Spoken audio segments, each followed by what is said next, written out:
রবীন্দ্রনাথ ঠাকুরের বিদায় অভিশাপ কাব্যের এই অমর পংক্তিটি বুকে জড়িয়ে ধরে কত মানুষ যে নীরবে চোখের জল ফেলেছে তার হিসাব নেই। এই গভীর আবেগ আর এক বুক কষ্ট নিয়ে একটি গল্প নিচে দেওয়া হল। শেষ বিকেলের ছায়া। বিকেলের তপ্ত রোদ তখন শান্ত হয়ে এসেছে। রেল স্টেশনের ৪ নম্বর প্ল্যাটফর্মে চায়ের কাপের ধোঁয়া আর ট্রেনের ইঞ্জিনের শব্দে এক অদ্ভুত কোলাহল। কিন্তু অনির্বাণ আর সৃজনীর মাঝে যেন এক অন্তহীন নিস্তব্ধতা। হাতে আর মাত্র ২০ মিনিট। এরপরেই সৃজনীকে নিয়ে ট্রেনটি ছেড়ে যাবে অনেক দূরে, এক নতুন শহরে, নতুন এক জীবনের দিকে, যেখানে অনির্বাণের কোনো স্থান নেই। অনির্বাণ সৃজনীর দিকে একটা ছোট ডায়েরি বাড়িয়ে দিল। ডায়েরির পাতায় পাতায় জমা আছে গত ৪ বছরের অজস্র স্মৃতি। একসাথে কাটানো বিকেল, বৃষ্টি ভেজা রিক্সা ভ্রমণ, আর কিছু না বলা কথা।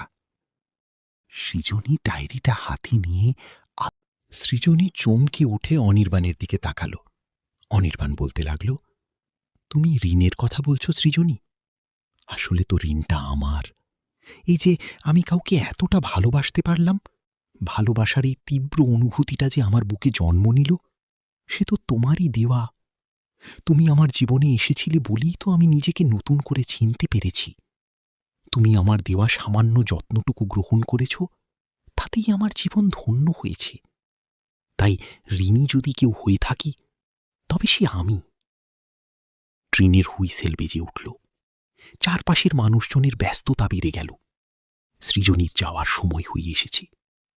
সে ট্রেনের দরজার দিকে পা বাড়াল, কিন্তু তার পা দুটো যেন আর চলতে চাইছে না। অনির্বাণ ট্রেনের জানালার পাশে এসে দাঁড়াল। সৃজনী ভিতরে গিয়ে জানালার কাঁচটা নামিয়ে দিল। দুজনের মাঝখানে এখন এক কাঁচের দেয়াল। হে বন্ধু, বিদায়। ট্রেনটি গতি বাড়িয়ে একসময় প্ল্যাটফর্ম ছেড়ে কুয়াশা আর অন্ধকারের মাঝে হারিয়ে গেল।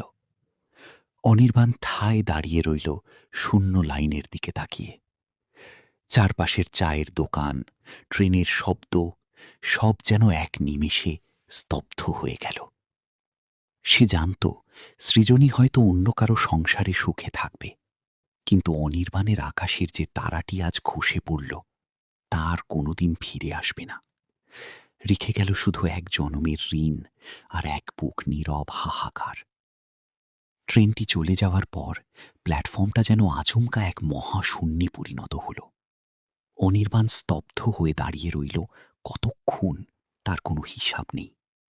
চারপাশের চায়ের কাপের ঠুন ঠুন শব্দ, কুলিদের হাঁক ডাক, সবকিছুই তার কানের পাশ দিয়ে এক অদ্ভুত প্রতিধ্বনির মতো বয়ে যাচ্ছিল, কিন্তু কোনো কিছুই তার মস্তিষ্কে পৌঁছাচ্ছিল না।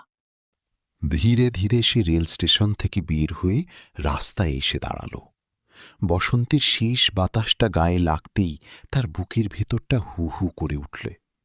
এই তো সেদিনও এই রাস্তা দিয়ে হাঁটার সময় সৃজনী তার হাতটা শক্ত করে ধরে বলতো, আচ্ছা অনির্বাণ, আমরা যদি কোনোদিন আলাদা হয়ে যাই, তুমি কি করবে?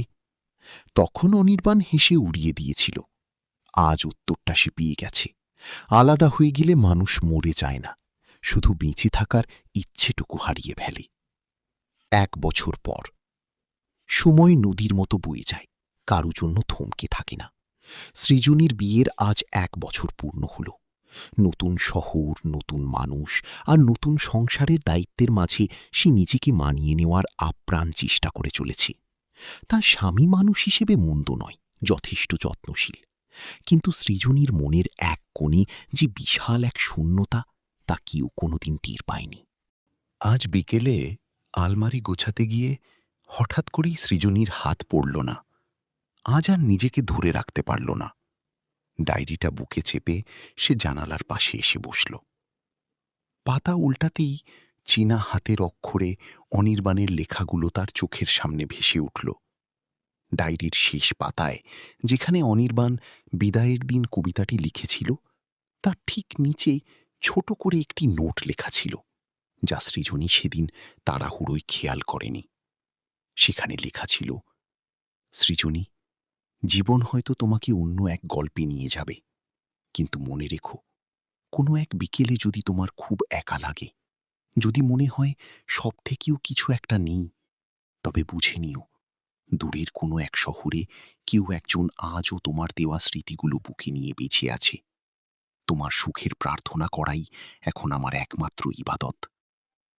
চোখের জলে ডায়েরির পাতাটা ভিজে উঠল সৃজনীর। সে বুঝতে পারল, অনির্বাণ তাকে শুধু ভালোবাসেনি, নিজের সবটুকু উজাড় করে দিয়ে তাকে মুক্ত করে দিয়ে গেছে। ওপারের আকাশ। একই সময়ে বহু দূরের সেই চেনা শহরে অনির্বাণ তার অফিসের ডেস্কে বসে জানালার বাইরে তাকিয়েছিল। এখন আর সে কাঁদে না। তার চোখ দুটো এখন এক শান্ত সমুদ্রের মতো, যেখানে গভীর কষ্টগুলো তলিয়ে গেছে। তার টেবিলের ওপর রাখা চায়ের কাপ থেকে ধোঁয়া উঠছে। সে আলতো করে চায়ের কাপে চুমুক দিল। আজ আর তার কোনো অভিযোগ নেই, কোনো ক্ষোভ নেই ভাগ্যের প্রতি। সে মনে মনে ভাবল, ভালোবাসা তো কেবল পাওয়ার নাম নয়, কাউকে তার নিজের মতো ভালো থাকতে দেওয়া, দূর থেকে তার মঙ্গল কামনা করাও এক ধরনের গভীর ভালোবাসা। অনির্বাণ পকেট থেকে পেনটা বের করে ডায়েরির পাতায় একটা নতুন লাইন লিখল। তুমি যেখানেই থেকো, ভালো থেকো। আমার এই জীবনের শ্রেষ্ঠ উপহার হয়ে থাকার জন্য তোমাকে ধন্যবাদ। সন্ধ্যা নেমে এলো দুই শহরেই।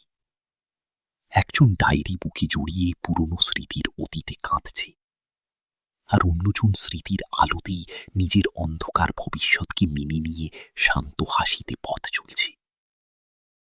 তাদের এই বিচ্ছেদ হয়তো লৌকিক, কিন্তু আত্মিক দিক থেকে তারা একে অপরের সাথে জড়িয়ে রইল এক জনমের ঋণী।